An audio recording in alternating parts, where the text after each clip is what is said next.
지난 3월 마지막 금, 토 1박 2일 동안요.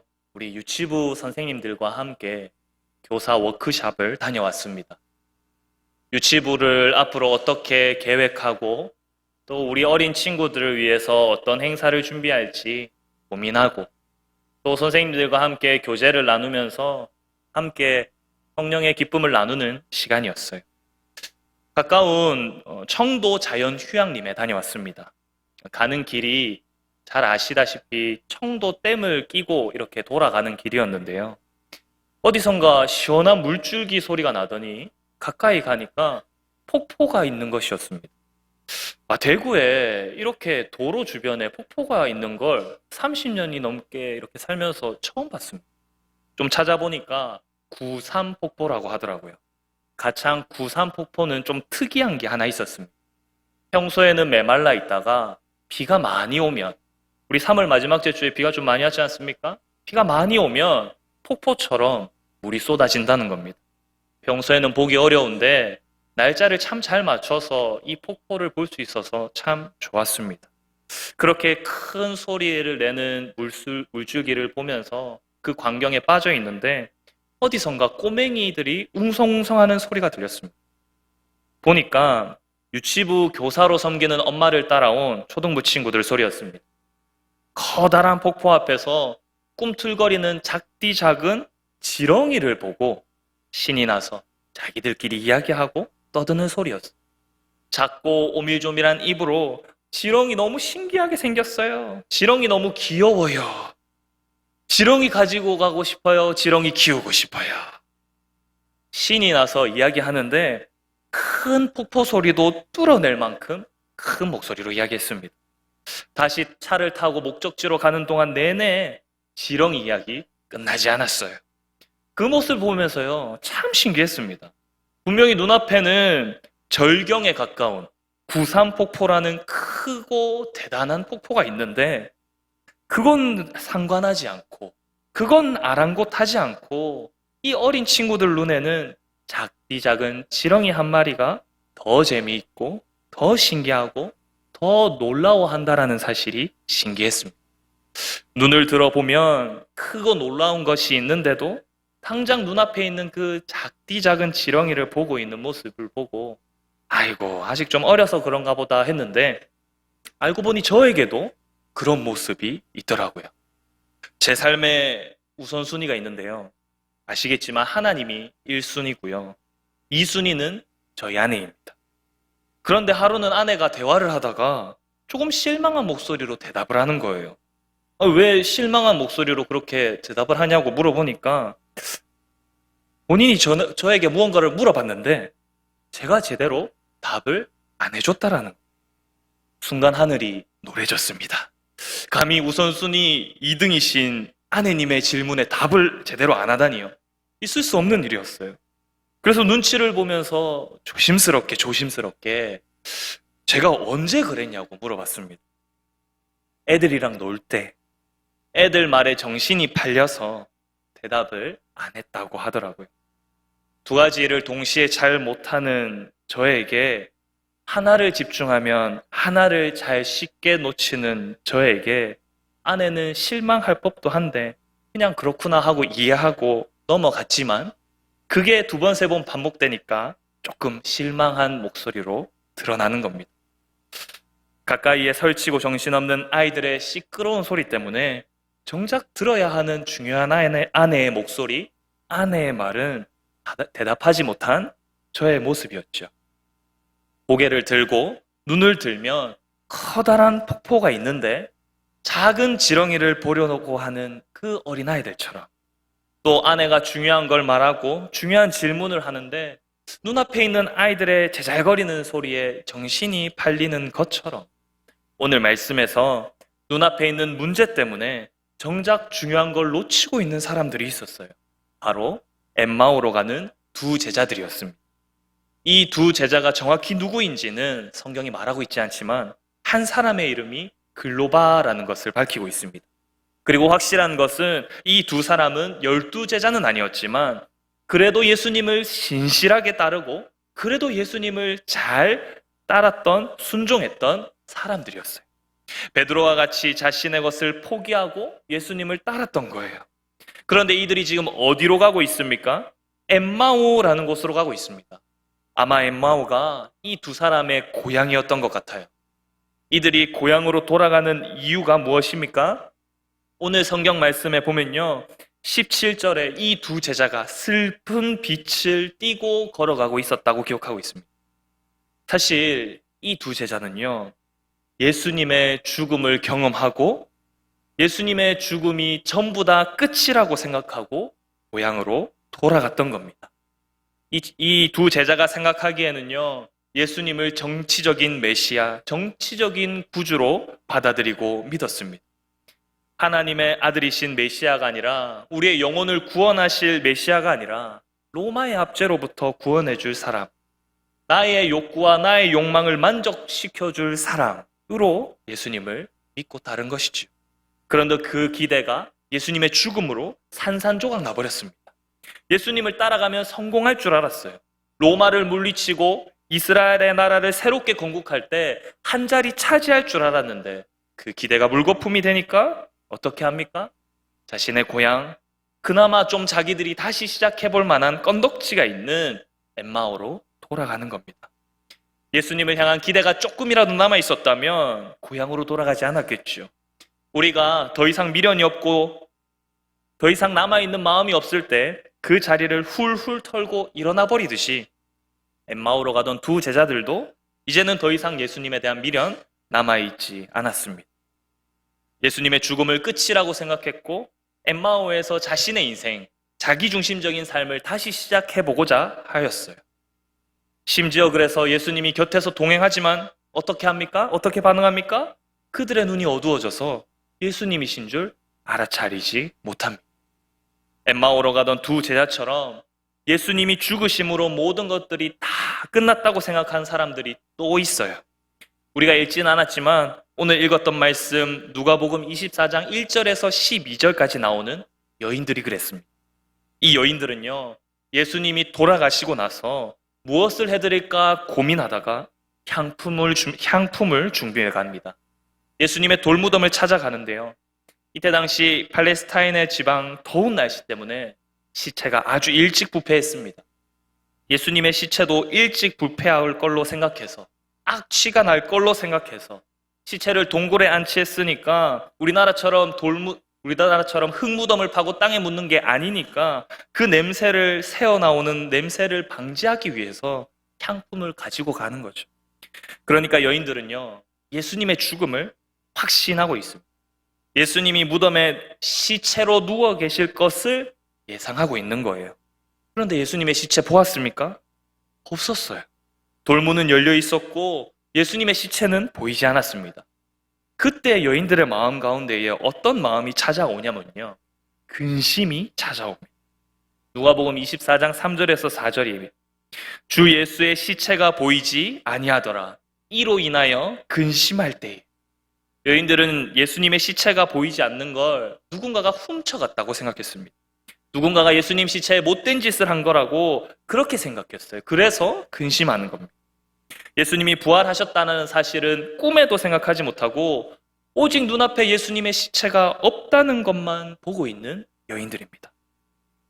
지렁이에 정신 팔린 아이처럼, 시끄러운 소리에 아내의 목소리에 귀 기울이지 못한 것처럼, 예수님의 죽음 앞에, 예수님의 시체가 사라진 것 앞에 정신이 빼앗긴 두 제자 그리고 여인들입니다. 우리가 살아가다 보면 이럴 때가 있습니다. 눈앞에 있는 문제에 깊이 빠져서 함몰되어서 하나님을 바라보지 못하는 순간이 있어요. 지금 나를 힘들게 하는 그 고민과 걱정이 완전히 나를 꽉 사로잡은 상태이죠. 건강했던 육체가 한순간에 무너지고 믿고 의지했던 사람이 나를 실망시키고 내 뜻대로 될 줄 알았던 계획이 휴지 조각이 되면 거기에 빠져드는 겁니다.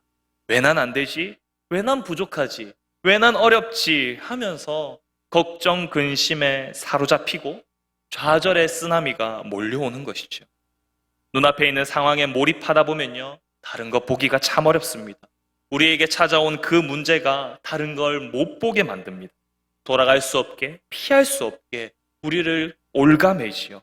한 걸음도 움직일 수 없는 그 상황태, 그 상황 속에 오로지 내 문제에 사로잡혀 하나님을 바라보지 못하는 상태로 들어가게 됩니다. 오늘 말씀에 엠마오 두 제자가 또 여인들이 그랬습니다. 예수님의 죽음이라는 문제 앞에 다른 모든 것들을 다 잊어버린 것이지요.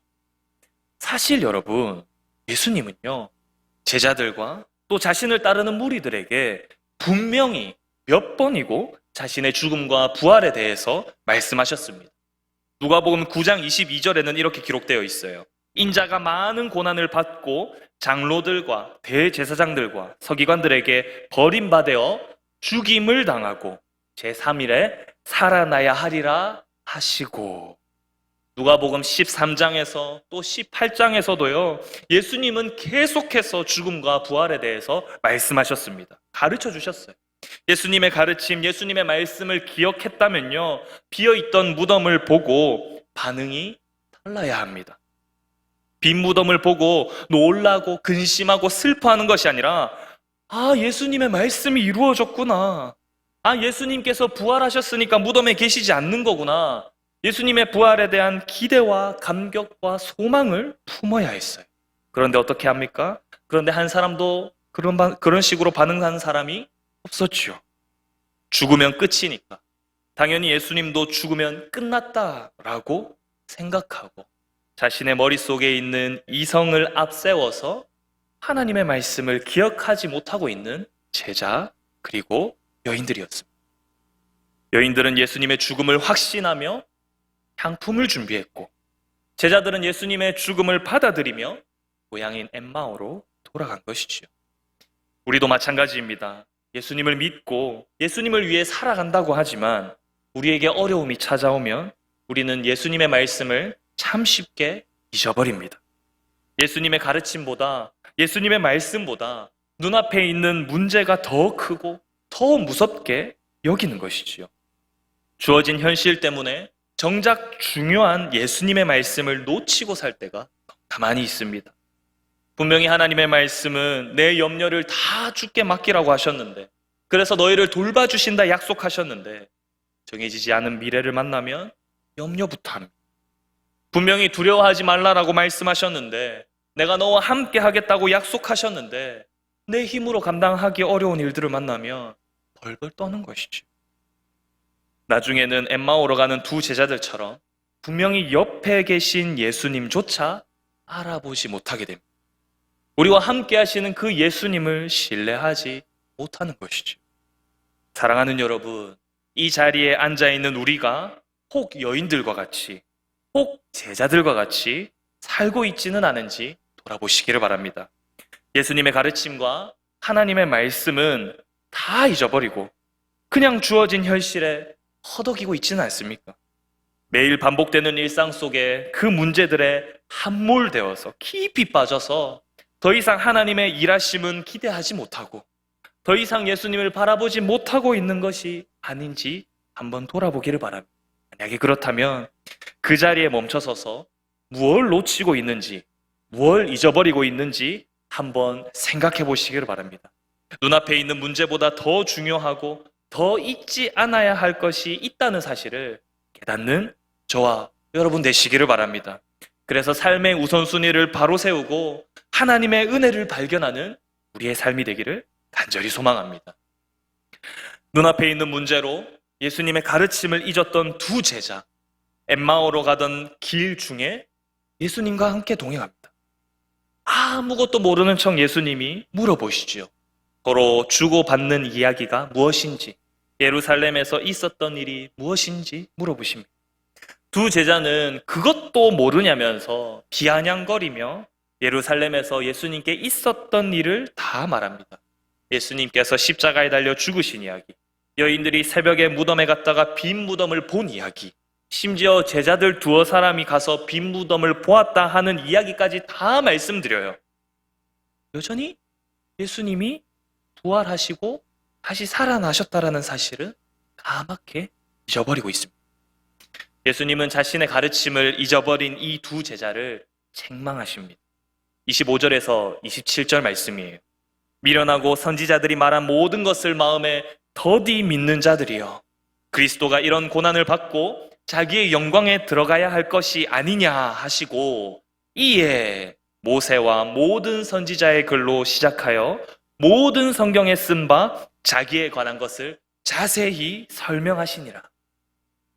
예수님은 엠마오로 가던 두 제자들에게 하나님의 말씀을 다시 한 번 더 가르쳐 주고 계십니다. 그냥 단순히 하나님의 말씀을 가르쳐 주시는 것이 아니라 모세와 선지자의 글은 구약 성경을 의미해요. 그 구약 성경에서 수많은 성경의 내용 중에서 이 땅에 다시 오실 메시아, 이 땅에 오실 메시아, 그러니까 예수님께서 이 땅에 오실 것을 예언하고 있는 말씀들, 그 말씀들을 풀어서 설명하고 있는 겁니다. 그 핵심 내용은 곧 예수님이 고난을 받을 것이다, 십자가에 죽고 부활하실 것이다, 그 길이 하나님의 영광된 길이다 라는 내용이 담겨 있어요. 문제 앞에 하나님의 말씀을 바라보지 못한 이 두 제자에게 다시 한 번 더 하나님의 말씀을 가르쳐 주시는 거예요. 하나님의 말씀을 믿지 못하고 예수님의 죽음만 바라보았던 제자들에게 야, 그거 아니라고, 하나님 말씀 한번 기억해 보라고 설명해 주시는 것이죠. 예수님의 가르침을 듣다 보니 어느새 엠마오 마을에 가까워졌습니다.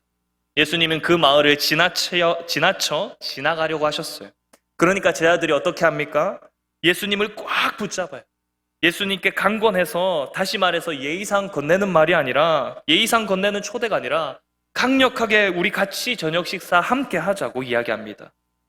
예수님이 그래서 그 저녁 식사 자리에 손님으로 참여하세요. 두 제자가 베풀어준 음식을 먹기만 하면 되는 거예요. 그런데 거기서 예수님이 어떻게 하고 계십니까? 음식을 드실 때 떡을 가지고 왔을 때 본인이 직접 그 떡을 떼서 축사하시고 그들에게 주십니다. 사실 이 일은요, 원래 주인이 해야 할 일이에요. 떡을 떼어 나눠주는 건요, 그 집의 주인이 하는 거라니까요. 예수님이 손님이잖아요. 왜 도대체 예수님이 손님인데 주인 행세, 주인 노릇 하시는 거죠? 이상하지 않습니까? 손님인 예수님이 주인처럼 떡을 떼어 주시는 장면, 이 장면은요, 정답은 간단합니다. 예수님이 이 엠마오 제자들의 눈을 밝혀주고 싶으셨습니다. 사실 두 제자가 예수님의 말씀과 가르침을 들었을 때부터 변화는 시작되었습니다. 그때 이미 두 제자는 예수님이 가르쳐 주신 말씀을 듣고 마음이 뜨거워졌다라고 말해요. 예수님을 단순히 정치적인 메시아, 이전에는 그냥 로마의 압제로부터 구원해 주실 분 정도로 믿고 생각했다면, 이제는 예수님을 주는 그리스도시요, 살아계신 하나님의 아들이시다 고백했던 베드로와 같이 자신의 인생의 주인이 되어주시고 자신의 마음 가운데에 예수님을 하나님의 아들로, 우리 영혼의 구원자로 받아들이고 있는 것이죠. 이제 예수님 제대로 한번 믿어보고 싶은 열망을 표현하는 말씀이 바로 뜨거워졌다라는 겁니다.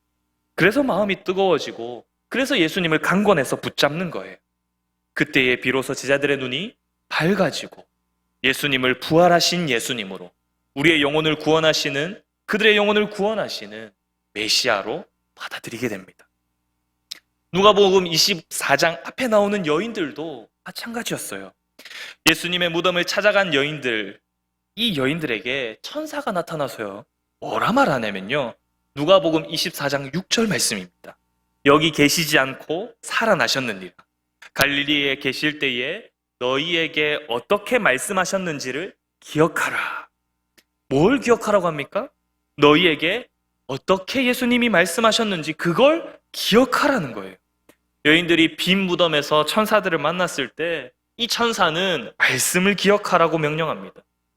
다른 것이 아니라 예수님께서 그동안 너희들에게 가르쳐 주신 그 십자가의 죽음과 부활을 기억하라는 거예요. 여인들이 그 말씀을 듣고 변하기 시작합니다. 그래서 어떻게 합니까? 누가복음 24장 8절이에요. 그들이 예수의 말씀을 기억하고 무덤에서 돌아가 이 모든 것을 11사도와 다른 모든 이에게 알리니. 지금과 다르게 이때 당시에 여인들이 이렇게 나서서 남자들에게 자신의 생각, 자신의 의견 주장하는 건 쉽지 않은 일이었습니다. 이때 당시의 문화와 정서에는 맞지 않는 일이었어요. 여자가 남자들이 모여있는 자리에서 큰 소리로 말하거나 자기 주장을 이야기하는 것은 보기 드문 일이었어요. 심지어 여인들에게는 예수님이 살아나셨다는 증표도 없습니다. 증거 물증 없어요. 그냥 천사들에게 들은 말이 전부예요. 빈 무덤이 전부인 거죠. 예수님의 제자들이 야, 너희들 이상한 말 하지 마라. 예수님 죽은 거 내가 봤다. 라고 하면서 무시당하면, 거부당하면 그냥 받아들여야 해요. 그런데도 이 여인들은 그 말씀을 기억하고 그 말씀에 순종하는 겁니다. 이 여인들은 담대하게 자신이 보고 들은 것 제자들에게, 사람들에게 전합니다. 놀랍게도 이 여인들이 말씀에 순종하는 그 순종을 통해서 변화가 시작돼요. 이 여인들의 말을 듣고 베드로와 요한이 예수님의 무덤으로 직접 달려가게 됩니다. 진짜 여인들이 말한 것처럼 예수님의 시체를 싸고 있던 세마포 옷만 보게 되어요. 예수님은 온데간데 찾아볼 수 없는 그 현장을 보고 돌아옵니다. 베드로와 요한이 예수님의 부활을 조금이나마 기대하게 되는 그 씨앗, 그 작은 씨앗을 심는 역할을 바로 이 여인들이 감당하게 되는 겁니다. 말씀 앞에 선 여인들, 말씀에 순종한 이 여인들을 통해서 하나님의 일이 시작되는 것이죠. 여러분, 우리는 하나님의 말씀을 얼마나 잘 기억하고 있습니까? 하나님의 말씀을 기억하기 위해 얼마나 그 말씀을 가까이에 붙들고 있습니까? 일주일 내내 성경 말씀을 덮어두고 살다가 주일에 겨우 잠깐 꺼내본다면 정말 심각한 일입니다. 그런데 그것보다 더 심각한 일은요, 그냥 의무감으로 정해진 말씀 읽고 그냥 다른 사람들에게 부끄럽지 않으려고 말씀을 읽는 겁니다. 말씀을 듣고 읽고 받아들이지만 그것이 나의 삶과는 아무런 상관도 없고 그냥 내가 하는 고민과 내 삶에 아무런 영향을 미치지 못한다면 그건 영적인 무감각한 상태에 빠진 거라고 할 수 있습니다. 질병 중에 암이라는 질병이 왜 무섭습니까? 아무런 고통 없이 아무런 통증 없이 우리 몸속에서 그 영향력을 키워가다가 무럭무럭 자라다가 한참 지나서야 손을 쓰기 어려운 시간이 돼서야 드러나기 때문입니다. 말씀을 멀리하고 영적인 무감각에 빠진 상태도 마찬가지입니다. 하나님의 말씀을 멀리하고 사는데 아무 일도 일어나지 않아요. 말씀 좀 안 읽었다고 벼락을 맞거나 번개를 맞지 않죠. 그러니까 말씀 없이 무감각하게 살아가는 겁니다. 그런데 그런 일상이 하루가 되고 이틀이 되고 일주일이 되고 한 달이 되면요, 서서히 은혜 없이 살아가는 우리 자신을 보게 될 겁니다. 말씀을 잊어버리고 기억하지 못하는 단계까지 이르면 내 삶의 주인이 하나님이 아니라 내가 되어 있는 모습을 발견하게 될 거예요. 세상의 가치관에 동화되어서 무엇이 하나님의 뜻인지, 무엇이 하나님이 기뻐하시는 일인지 분별하지 못하는 단계에 이르게 됩니다. 어떻게 이렇게 제가 잘 아냐면요, 제가 그랬기 때문입니다. 참 부끄럽게도 여러분들 앞에서는 아무렇지 않게 또 있어 보이는 것처럼 이렇게 설교하며 하나님의 말씀을 전하지만 저 역시도 이 말씀대로 살지 못하는 순간이 참 많습니다. 그 중에 하나를 여러분들에게 부끄럽지만 소개해드리면, 얼마 전에 새벽 기도를 위해서 말씀을 공부하고 설교를 준비하는데 그냥 그 일을 익숙함으로만, 의무감으로만 하고 있는 저를 발견했습니다. 능숙하고 숙련된 조교가 그냥 고민하지 않고 여러분 이렇게 하세요, 저렇게 하세요 명령하는 것처럼 설교를 의무감으로 준비하고 있는 저를 발견했던 거죠. 저는 흠칫 놀랐습니다. 그 말씀 앞에 제가 먼저 은혜 받으려고 발버둥치고 그 말씀을 더 깊이 묵상하려고 기도하고 엎드리는 것이 아니라 그냥 새벽 기도 시간 왔으니까 내가 담당한 새벽 기도 해야 되니까 하고 있는 저의 모습을 보았습니다. 그래서 하나님 앞에 정말 진심으로 심각한 마음으로 기도했어요. 제가 전하는 이 말씀대로 살아가기 위해 제가 먼저 발버둥치게 해달라고, 세상과 적당히 타협하면서 세상의 가치관으로 살아가지 않고 말씀 한번 제대로 의지하는 목사 되게 해달라고 간절히 기도했어요. 저만의 이야기가 아닐 거라고 생각합니다. 우리가 하나님의 말씀을 기억하지 못하게 만드는, 하나님의 말씀을 묵상하지 못하게 만드는, 그렇게 방해하게 만드는 것들이 참 많이 있기 때문입니다. 먼저는 우리가 바쁘다는 핑계가 있지요. 아침부터 학교에 가야 하고 직장에 나가야 하고 공부해야 하고 일해야 합니다. 우리 어머니들은요, 자녀들 밥을 해서 먹여야 하고 빨래하고 청소해야 되죠. 집이 집답게 보이게끔 그렇게 노력해야 됩니다. 그런데 그 바쁜 시간을 쪼개고 또 쪼개서 뭐 해야 됩니까? 내가 좋아하는 일, 나의 취미생활 해야 되죠.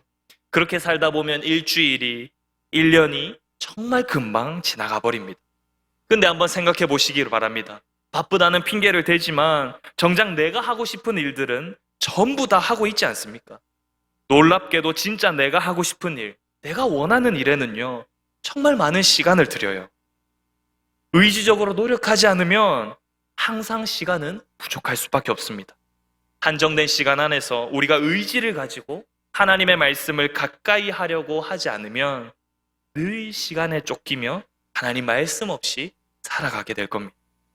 또 우리에게는 이 정도면 됐지 하는 핑계가 있습니다. 주일에 말씀 들었잖아. 설교 시간에 내가 앉아 있었잖아. 사랑방 모임 참여했으면 됐지 하면서 적당한 선에서 타협하는 거예요. 말씀이 주인 되는 삶은요, 주일 설교 시간이, 사랑방 모임 시간이 기본이 되는 삶입니다. 말씀이 주인 되는 삶은 여기서 한 걸음 더 나아가야 해요. 우리의 작은 일상 속에서도 하나님의 말씀을 묵상할 수 있어야 되고 그 말씀을 토대로 적용하며 살아갈 수 있어야 돼요. 이걸 오늘 성경의 표현으로는 32절에 말하고 있습니다. 우리에게 성경을 풀어주실 때에 우리 속에서 마음이 뜨겁지 아니하더냐. 성경을 풀어주실 때에 우리 속에서 마음이 뜨겁지 아니하더냐. 말씀을 읽으면서 마음이 뜨거워지고 말씀을 읽으면서 가슴 속에 뭉클하는 것이 있는 삶이 말씀을 주인으로 모시고 살아가는 삶입니다. 독립운동가가 빼앗긴 나라를 위해서 자신의 목숨까지도 아끼지 않고 뜨거운 마음으로 대한독립 만세를 외치는 것처럼 이 땅을 살아가는 하나님의 백성이 자신을 삶의 주인의 자리에 두지 않고 하나님을 삶의 주인으로 모시기 위해 애를 쓰고 애타는 마음으로 하나님의 말씀을 묵상하는 삶이 바로 하나님의 말씀을 중심으로 두고 살아가는 삶인 것이에요. 작년에, 그러니까 2023년 12월 31일 주일에 담임 목사님께서요, 이 말씀으로 설교하셨습니다. 요한계시록 3장 15절인데요. 제가 한번 읽어보겠습니다. 내가 네 행위를 아노니 네가 차지도 아니하고 뜨겁지도 아니하도다. 네가 차든지 뜨겁든지 하기를 원하노라. 이 말씀을 들은 지 정확하게 3개월이 지났습니다. 2024년 올해 우리는 얼마나 하나님의 말씀으로 뜨겁게 살아가고 있습니까? 우리는 과연 하나님의 말씀을 간절히 붙잡고 그 말씀이 주인 되는 삶을 살아가고 있습니까? 사랑하는 여러분, 우리가 어제보다 오늘, 오늘보다 내일 하나님의 말씀을 더욱더 붙잡는 저와 여러분 되시기를 바랍니다. 여러 가지 핑계로 하나님의 말씀을 멀리하지 않고 오히려 하나님의 말씀을 중심으로 두고 살아가는 저와 여러분 되시기를 바랍니다. 그래서 그 말씀으로 우리에게 찾아오시는 예수님을 만나고 지금도 말씀하시는 그 예수님께 귀를 기울이는 저와 여러분 되시기를 간절히 소망합니다. 엠마오로 가던 두 제자는 예수님을 만나 하나님의 말씀을 들었고 마침내 그들의 눈이 밝아졌습니다. 마음에 뜨거움이 일어났다고 말씀드렸죠. 부활하신 예수님을 제대로 만난 두 제자, 그 이후의 선택, 그 이후의 삶이 어떻습니까? 33절 말씀이에요. 곧 그때로 일어나 예루살렘에 들어가. 그들은 곧바로 일어나서 예루살렘으로 돌아갑니다. 고향집에 오랜만에 왔는데 아는 사람도 좀 만나고 거기 좀 머무를 만도 한데 피곤하고 지친 몸을 좀 쉬고 내일 갈 만한데 그 즉시 그 자리에 일어나서 예루살렘으로 돌아가는 거예요. 마태복음 4장 20절에는 이런 말씀이 나옵니다. 그들이 곧 그물을 버려두고 예수를 따르니라. 이 말씀은 예수님이 베드로와 안드레를 부르셨을 때 그들이 어떻게 반응했는지를 기록한 말씀입니다. 베드로와 안드레가 처음 주님을 만났을 때 자신의 것들을 버려두고 예수님을 따랐던 것처럼 이 엠마오의 두 제자도 부활하신 예수님을 만나고 즉시 예루살렘으로 돌아가는 것이죠. 결국 참된 예수님을 만난 인생은요, 진짜 예수님을 만난 인생은요, 자신이 앞으로 뭘 먹고 살지 고민하고 자신의 인생에서 자신의 생각으로 자신의 중심으로 살아가는 것이 아니라 부활하신 예수님 중심으로 부활하신 예수님을 위해서 살아가는 것입니다. 부활하신 주님, 인생의 구원자 되시는 그 주님 앞에 자신의 삶을 내어놓는 거예요. 엠마오라는 자기 중심적인 삶으로 돌아가지 않고 예루살렘이라는 예수님의 십자가가 있던 삶으로 돌아가는 겁니다. 예루살렘으로 돌아가는 것은요, 사실은 어려운 현실입니다. 한번 생각해 보시기를 바랍니다. 예수님이 이미 죽으셨어요. 이 말은 곧 예수님을 따르는 제자들도 그 무리들에게도 죽음의 그림자가 드리워졌다는 뜻입니다. 왜 그렇지 않습니까? 반란을 일으켰을 때 무리들을 선동한 대장이 죽으면요, 그 밑에 부하들도 살아남기가 힘듭니다. 바리새인들과 서기관 대제사장들이 예수님 죽이고 이제 끝났다 손 털고 그렇게 돌아갔을까요? 아닙니다. 그들이 보기에 남아있는 잔당들, 그들이 보기에 남아있는 예수님의 제자들 모조리 다 죽이고 위협하기를 원했습니다. 예수 신앙 버리기를 원했죠. 그래서 사도행전에서 사울이 그토록 예수님 만나기 전에 예수님 믿는 그리스도인들을 핍박한 거 아니겠습니까? 사울만 했겠습니까? 다른 많은 종교 지도자들이 다 그렇게 그리스도인들을 핍박하는 상황이에요. 그런데 이 엠마오의 두 제자가 어떤 길을 선택합니까? 여전히 힘들고 어려운 그 현실, 예루살렘을 선택하는 거예요. 그들에게 여전히 예루살렘이 공포스럽고 그들에게 여전히 예수님의 죽음만이 남아 있었다면 돌아가지 않았을 겁니다. 그런데 그들이 이 엠마오에서 무엇을 듣고 누구를 만났습니까? 말씀을 들었고 부활하신 예수님을 바라보았어요. 그래서 눈앞에 있는 문제를 뛰어넘을 수 있게 된 겁니다.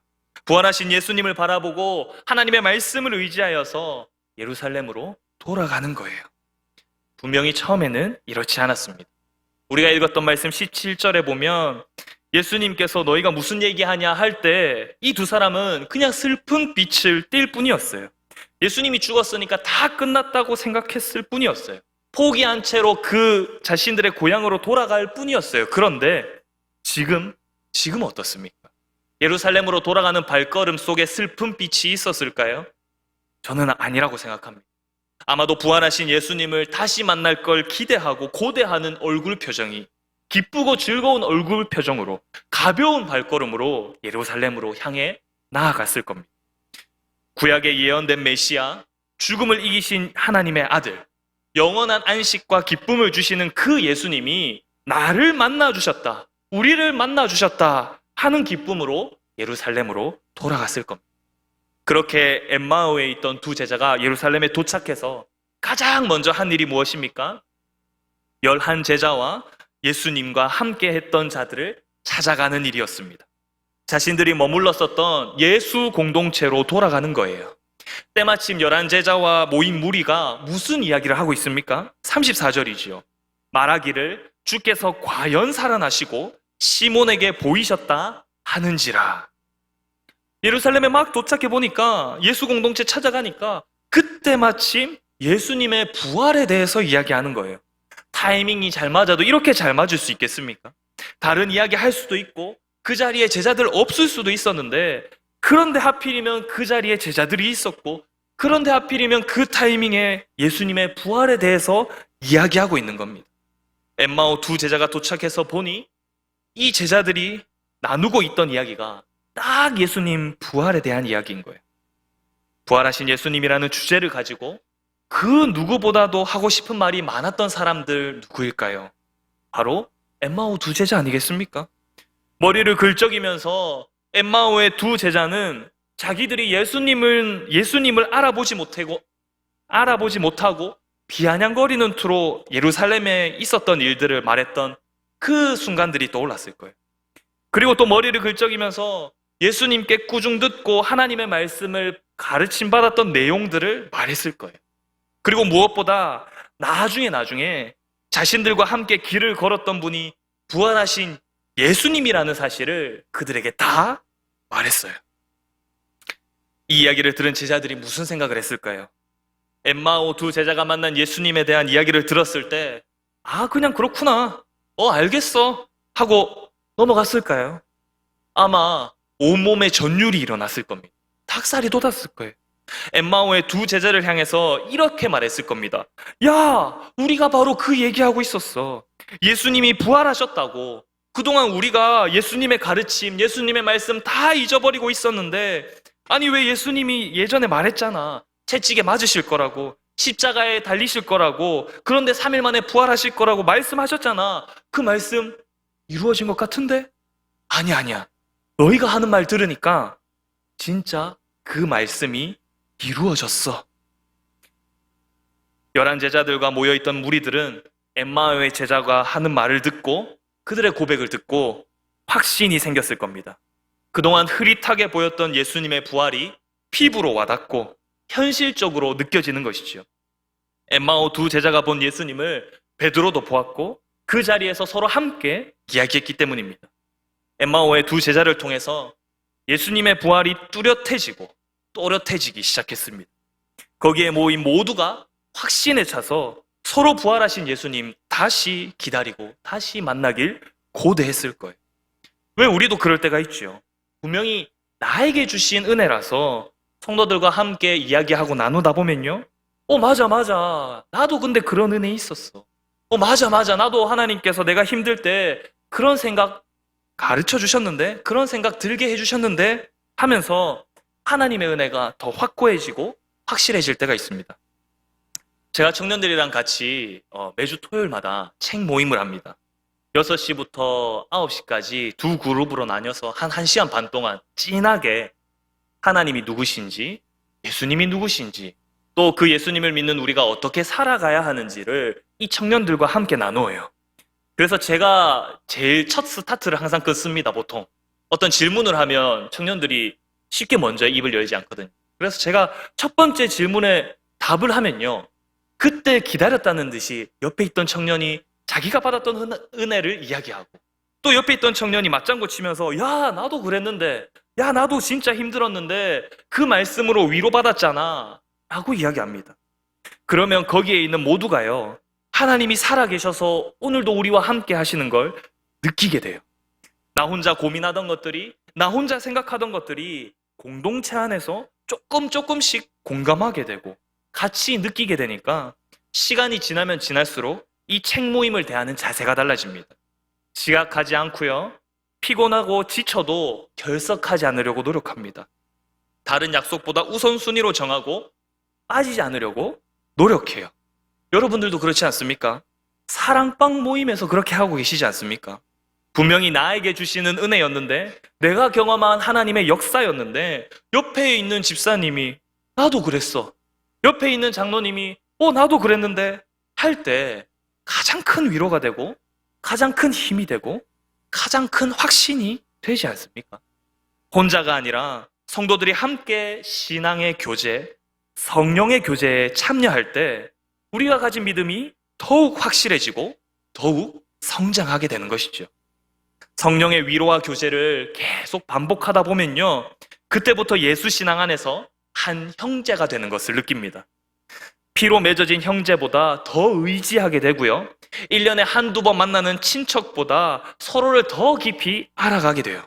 처음엔 어색했지만, 처음엔 내 이야기하는 것이 어려웠지만 시간이 지나면 지날수록 한 몸이 되어간다는 걸 느끼게 됩니다. 슬픈 일에 같이 울고 기쁜 일에 같이 웃게 되면서요, 내가 가고 싶은 공동체, 내가 머물고 싶은 공동체가 되어가는 거예요. 하나님의 말씀을 나누면서 더 깊은 은혜의 자리로 나아가게 되는 겁니다. 사랑하는 여러분, 예수님을 믿는다는 건 삶의 방향을 바꾸는 것입니다. 이전에 나의 생각과 뜻으로 살았다면 이제는 그 모든 건 내려놓고 내 삶의 주인을 하나님께 내어드리는 것이죠. 혼자 하기 어렵기 때문에 함께 하는 겁니다. 혼자일 때 불확실했던 것들이 함께 할 때 확실해지는 것이죠. 우리가 속한 공동체가 서로를 의지하며 함께 하나님의 일하심을 고백하는 공동체 되어가기를 소망합니다. 말씀 속에서 받은 은혜를 서로 나누며 풍성한 믿음의 확신을 가지기를 간절히 소망합니다.